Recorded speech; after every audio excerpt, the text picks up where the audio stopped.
To find the size of a disk, I typically use the df command, but another way is to use the sysfs file system. Every disk or partition in the root sys class block directory has a file named size that contains a single positive integer.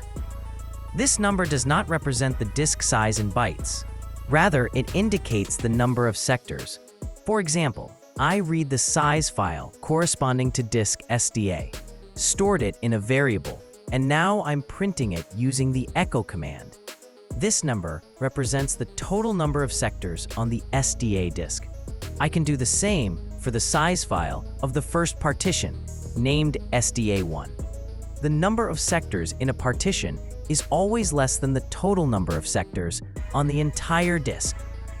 By default, the size of each sector in Linux is 512 bytes, so if I multiply the number of sectors by 512, I get the disk size in bytes. I do this for both variables to calculate the byte size of each. To verify whether these numbers truly represent sizes in bytes, I can use the lsblk command. The output of this command confirms that the byte sizes I obtained are correct. Finally, to calculate the size in gigabytes, I divide the number of bytes by 1024 3 times.